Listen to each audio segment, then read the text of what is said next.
So, Tim, obviously, you've got Dark Side of the Cage. New series, it has already launched. Before the genesis of this show, though, I'm curious, what was your relationship to MMA and more broadly combat sports? Yeah, I mean, for me personally, the show's been a dream to work on because I'm a fan. I think my first foray into being a fan of combat sports is in the 80s. My dad was a big boxing fan, so we used to watch the fights together. We watched the the Golden Gloves. Um, my dad's favorite fighter was Tommy Hearns, so we had that. And then obviously when mixed martial arts started to emerge and kind of make its way out into Eastern Long Island, where I grew up, I was immediately interested, transfixed, and then slowly got more and more obsessed. For me, it was just so much different than boxing because you had the multi-dimensional. And to be honest, as a kid, um, the fights were they just felt more real, like they felt like real fights. And then about 10 years ago, I was facing down a midlife crisis and I was going to buy a motorcycle and join a jiu-jitsu academy. And I joined a jiu-jitsu academy and I started training and I started to understand, grappling a little bit more and jiu-jitsu and wrestling and the ground game. And that kind of opened up more of a dimension for me as a fan. So the experience of watching fights became even more intriguing to me because I felt like I had a more of an understanding of what was happening when the fight went to the ground. So yes, I'm a big MMA fan, and I would probably say like the last 10 years I've been um, pretty obsessed. Now, obviously, you come to this with, again, a little bit of an interest here, or even at times a big interest. You first started working on this The Vice's Dark Side brand series here with the 90s, but as I'm sure you know, there's a lot of crossover between wrestling fans, MMA fans. It's getting even more now with WWE and UFC in the same banner here. But do you find comparisons to Dark Side of the Ring entering the conversation, even more common than maybe some of your other series that you guys had actually worked on, you yourselves? Yeah, at the beginning, I mean, Dark Side of the Ring it's a massive hit show, and it really, I think it's best in class. Like the storytelling is amazing. Um, and it really is just a huge hit show. We didn't really feel any pressure in being compared to Ring. I think the biggest difference between Dark Side of the Ring and Dark Side of the Cage is nostalgia. Just because wrestling has been around for so long, decades, going way back. So it's got the nostalgia factor, and it also is heavy on character and heavy on story. And when you look at mixed martial arts, it's obviously a newer sport. It's a mainstream sport. It's exploding, but it doesn't have the same duration that wrestling does. So it just doesn't have that same level of nostalgia. If I say Hulk Hogan or Macho Man Randy Savage or Jake the Snake Roberts, it's like you're immediately transported back into a time and place when that was your everything. Where I think with mixed martial arts, that's just starting. And I also think that you're starting to see the emergence, I think personally, of character and storyline being more of an integral part of mixed martial arts.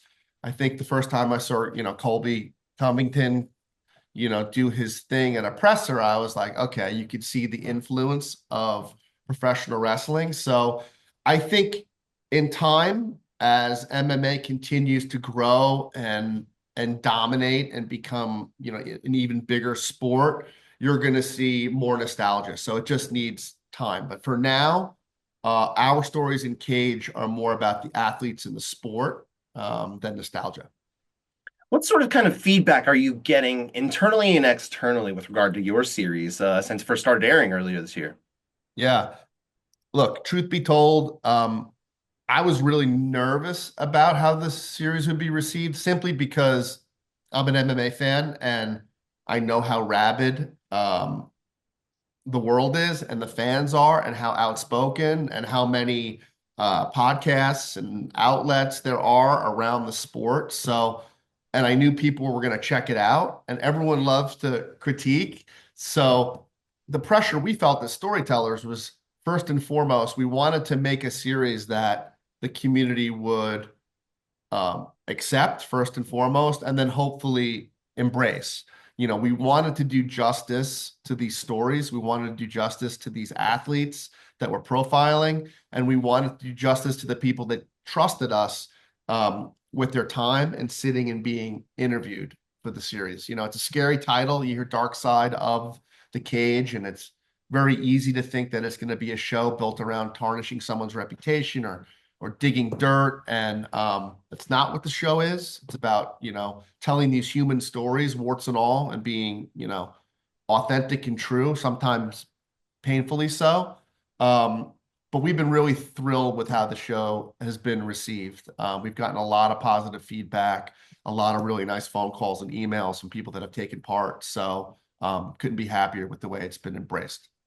You've got an upcoming episode with Nick Diaz. He's the only main subject of any of the episodes this season, who is still technically an active fighter, was supposed to fight last year for UFC, did not end up coming to place, fell apart there.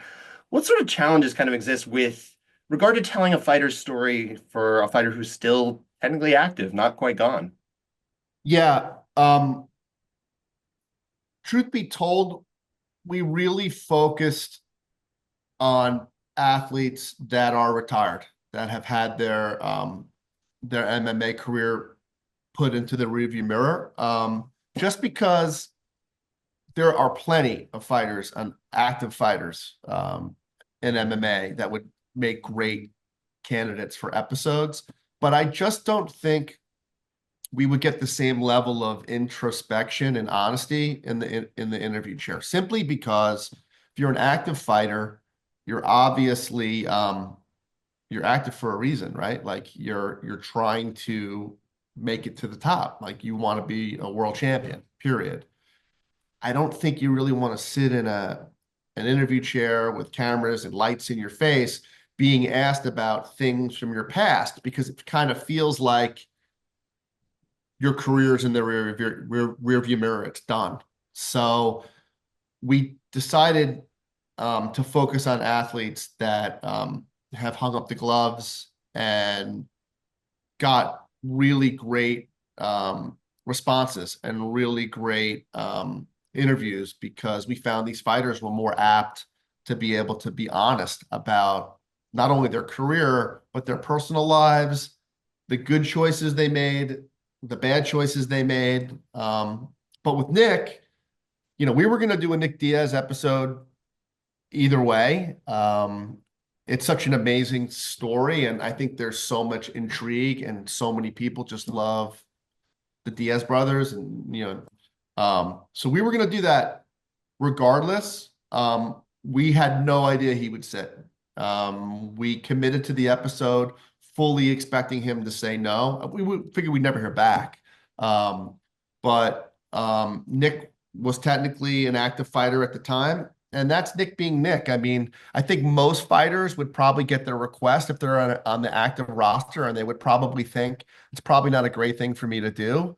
But Nick being Nick, he decided that it was something that he wanted to do. And after 6 months of chasing him, um, he showed up in Houston, Texas, and sat down for almost 3 hours. That's crazy. So what were some of the expectations kind of for audiences now that you've put together this episode? You have hours of content with Nick Diaz you did not think you were going to get. What sort of expectations could the audience have coming into this one, or maybe revelations that they could potentially be in for? So I think for the Nick Diaz episode, I do think there's a lot of intrigue around that episode, and I think people are really excited to see it. I think simply because you don't really get to see Nick speak that much. Like he's been pretty upfront that he doesn't enjoy really doing media. He feels anxiety, and he doesn't. You see him at press conferences. It's like he's not enjoying the process, and press conference is about the fight, talking about what he's going to do on Saturday night, and, all about that event that's being led up to. This is an opportunity to see Nick talk about his childhood. Nick talk about how he got started in, mixed martial arts. Talk about, specific highs and lows in his life. And, I think it is going to be relevant. I think people are going to get a lot out of it because it is seeing Nick in a little bit of a different way. Like he was willing to sit and answer questions that were very personal. And he was willing to be honest and thoughtful in his responses. So it's really seeing Nick in a different way. Um, but Nick's Nick. I mean, it's not like you're going to get a completely different person sitting in the interview chair in our episode. It's 100% Nick Diaz, and it's everything you've come to expect from Nick Diaz. But it's seeing him speak about things that you might not have seen him speak about before in the past. I was happy because in the fight lore episode, he talked about the fight in the hospital with Joe Riggs, and he speaks about it in person. And actually, got Joe Riggs to speak about it. So it's I think people are going to get they're going to get a kick out of that story. I think a lot of people probably will. Yeah, absolutely. You've had plenty of ideas, I'm sure, coming into this season that just did not make it for one reason or another. I'm sure you've been starting to hear from other people now that there's more consciousness and awareness of Dark Side of the Cage. So it's almost like the ideation process can kind of come from a wider berth now. Are you finding that?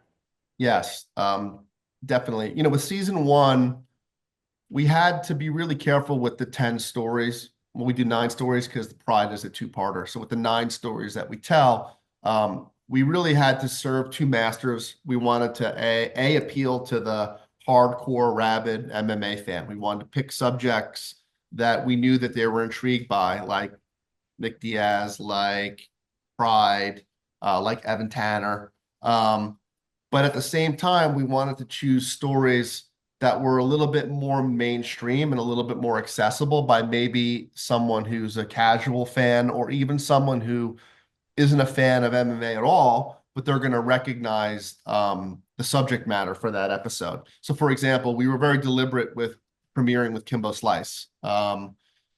Everyone knows Kimbo. You see Kimbo, you immediately know, even if you don't know anything about fighting, you're going to say, that's that dude in Miami that would fight people in the backyard that I would watch on YouTube, back when YouTube was just starting. We chose Ronda Rousey simply because, Ronda's grown into a household name. When she was actively fighting in the UFC, she was everywhere. And then when she crossed over to WWE, she became even more of a mainstream figure. So season one was a balance between the two. To your question, yes, I'm getting emails, I'm getting phone calls, I'm getting texts, and I'm getting LinkedIn messages from people I don't even know saying, caught the show, think it's great. Have you ever thought about this story? And it's interesting. I was recently contacted by somebody to pitch me a story about someone that they actually trained with in a gym. And they were explaining to me all this footage this person has and, this treasure trove of archival material that could be incorporated. So it's been pretty cool seeing the suggestions fly into the inbox.